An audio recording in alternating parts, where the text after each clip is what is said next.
Good morning बच्चों। आज से हमारा देखो रिवीजन स्टार्ट हो रहा है। तो ये हमारा रिवीजन 1। एग्जाम में आपको कनक हिंदी व्याकरण एवं रचना में से 3 पाठ आ रहे हैं। पहला है हमारी भाषा, दूसरा है वर्णमाला तथा मात्राएं और तीसरा है पाठ 4 नाम वाले शब्द। तो आज हम जो पढ़ेंगे बच्चों वो हमारा आज का टॉपिक क्या है? हमारी भाषा।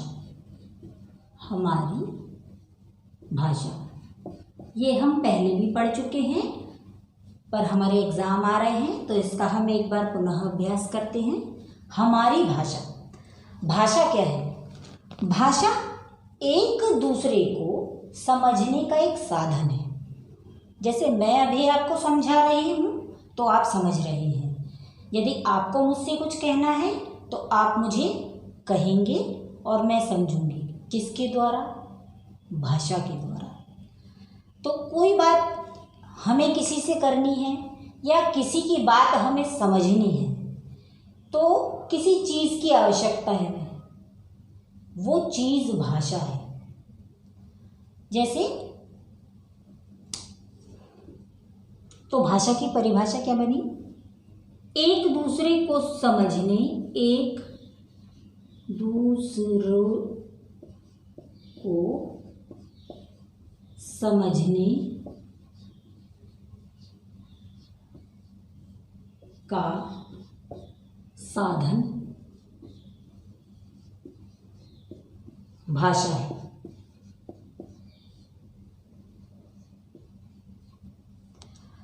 भाषा से हम अपने भावों और विचारों को दूसरों तक पहुंचाते हैं तथा दूसरों के भावों और विचारों को समझते हैं या ग्रहण करते हैं। तो ये भाषा है। तो एक सिंपल सी डेफिनेशन बच्चों, भाषा एक दूसरे को समझने का साधन है या भाषा से हम अपनी बात दूसरों को समझाते हैं और दूसरों की बात को हम समझते हैं और इजी हो गई। तो ये आपने भाषा की डेफिनेशन समझी। भाषा के प्रकार,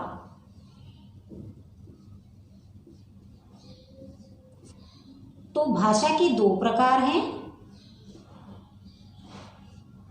कौन कौन से? लिखित और मौखिक।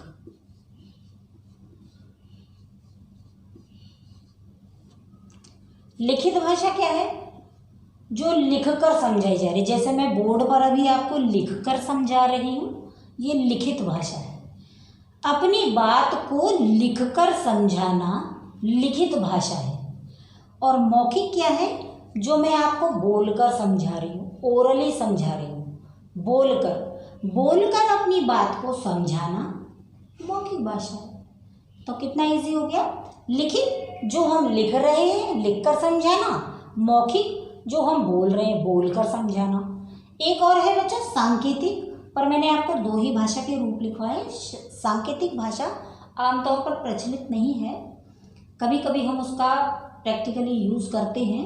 जैसे कोई काम हम कर रहे हैं तो हम इशारों से कुछ काम सामने वाले को समझा देते हैं, और जैसे हम बोलना नहीं चाह रहे, कोई काम में बिजी है, तो हम उनको इशारों से समझा देते हैं। और यही भाषा सांकेतिक कहलाती, इशारे वाली भाषा, सांकेतिक भाषा। तो भाषा के 2 रूप हैं, आपको याद रखनी है। भाषा के 2 रूप हैं, ठीक है। तो ये भाषा आपने समझा। अब है आई देखो पक्षियों की बोली। पक्षियों देखो अब आपके बुक में भी दिया है।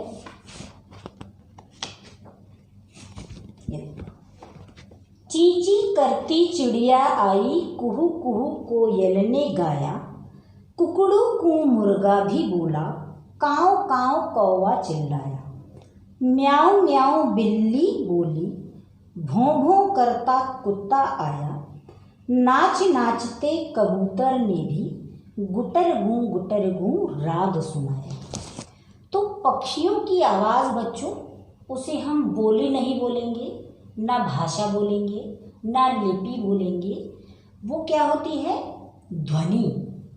पक्षियों की जो आवाज़ होती है वो कहलाती है ध्वनि।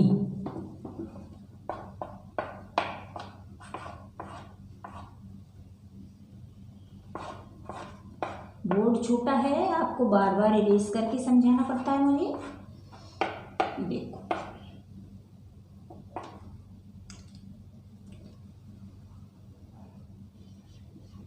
पक्षियों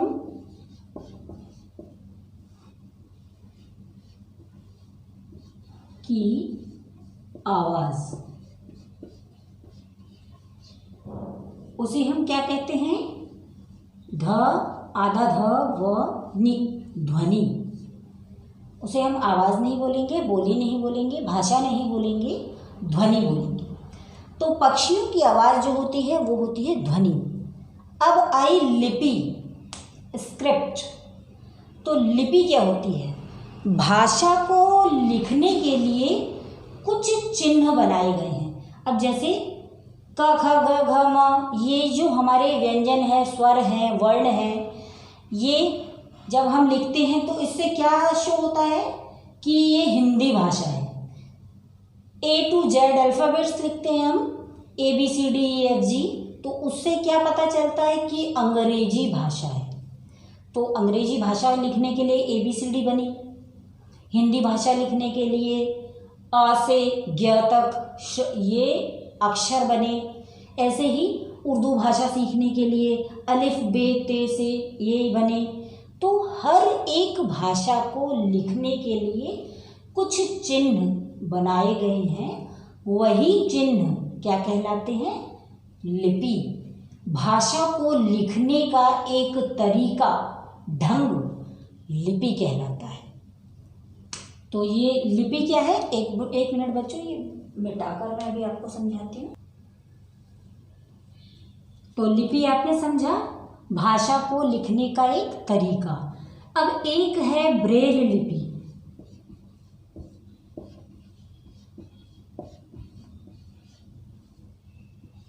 ब्रेल,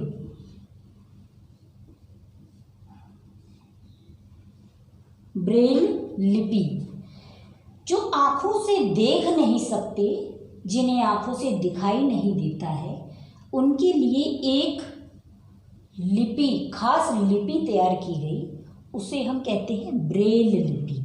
उसमें क्या होता है?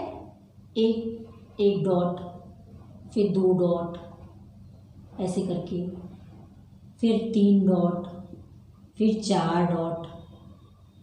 तो इससे वो क्या अंदाज लगाते हैं? जो आंखों से देख नहीं सकते वो ये उभरे हुए होते हैं, तो इन्हें टच करके उन्हें पता लगता है कि 1 डॉट है, इसका मतलब है ये अ लिखा है। 2 डॉट है, इसका मतलब है ये आ लिखा है। 3 डॉट है, इसका मतलब है ई लिखा है। मतलब एक उदाहरण बता रही हूँ आपको। तो वो उभरे हुए डॉट्स को देख, समझ कर, स्पर्श कर कर, महसूस कर कर ये अंदाज लगाते हैं कि मैं पढ़ क्या रहा हूँ, इसे क्या कहते हैं, क्योंकि वो इन अक्षरों को तो देख नहीं पाएगा। इसीलिए उनके लिए एक खास लिपि बनाई गई, उसे कहते हैं ब्रेल लिपि। तो ब्रेल लिपि जो देख नहीं सकते उनके लिए कौन सी लिपि बनाई गई है? ब्रेल लिपि। अब बच्चों, हमारे पाठ 1 से संबंधित कुछ प्रश्न मैंने आपके लिए बनाए हैं, जो हम नेक्स्ट वीडियो में उनको कॉपी में करेंगे, ताकि एग्ज़ाम तक आप उनको 2-3 बार पढ़ लें। याद नहीं करना, रटना नहीं है, ऑप्शनल है वो। 3-3 ऑप्शन दिए हैं, उसमें से एक पर टिक करना है। इसी तरह के प्रश्न आपको एग्ज़ाम में भी आएंगे। एग्ज़ाम में यही नहीं आएंगे, इसके जैसे आएंगे। तो इससे हमें क्या अंदाज हो जाएगा कि हमें एग्ज़ाम में इस तरह के प्रश्न आ रहे हैं, तो हम आसानी से उसे हल कर लेंगे।